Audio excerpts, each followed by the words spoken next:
He was someone who had worked at the same pace for over 10 years. People around him often asked, "How do you work like that without burning out?" He smiled and answered, "I do get tired.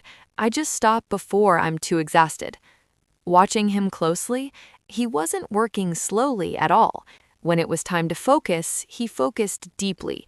When something needed speed, he moved fast. But there was one clear difference. He knew his own overspeed signals. When I can't focus during meetings, that's a sign I mismanaged my pace.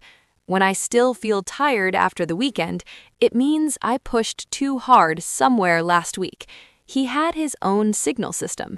If his body felt heavy in the morning, he overdid it the day before. If focus dropped after lunch, his morning was overloaded. If weekends didn't feel relieving, the week's pace was off. When those signals show up, I adjust the following week. I delay one meeting, cancel an overtime plan, lower the load before it becomes damage.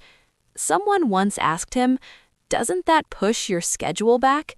He paused, then replied, "Which is the bigger risk, a delayed schedule or a collapsed pace?"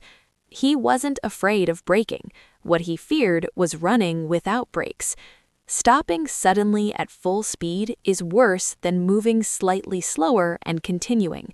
His team members often said, "Our leader never rushes, but somehow deadlines are always met." The reason was simple. He didn't collapse halfway through. While others sprinted early and burned out midway, he kept moving forward at a steady pace. One day I asked him, "How did you learn to manage pace like this?"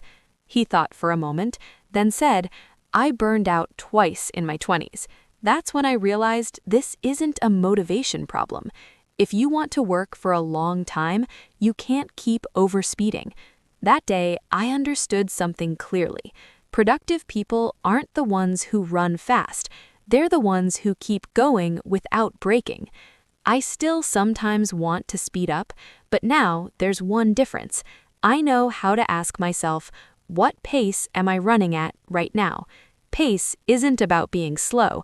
It's about finding a speed you can sustain.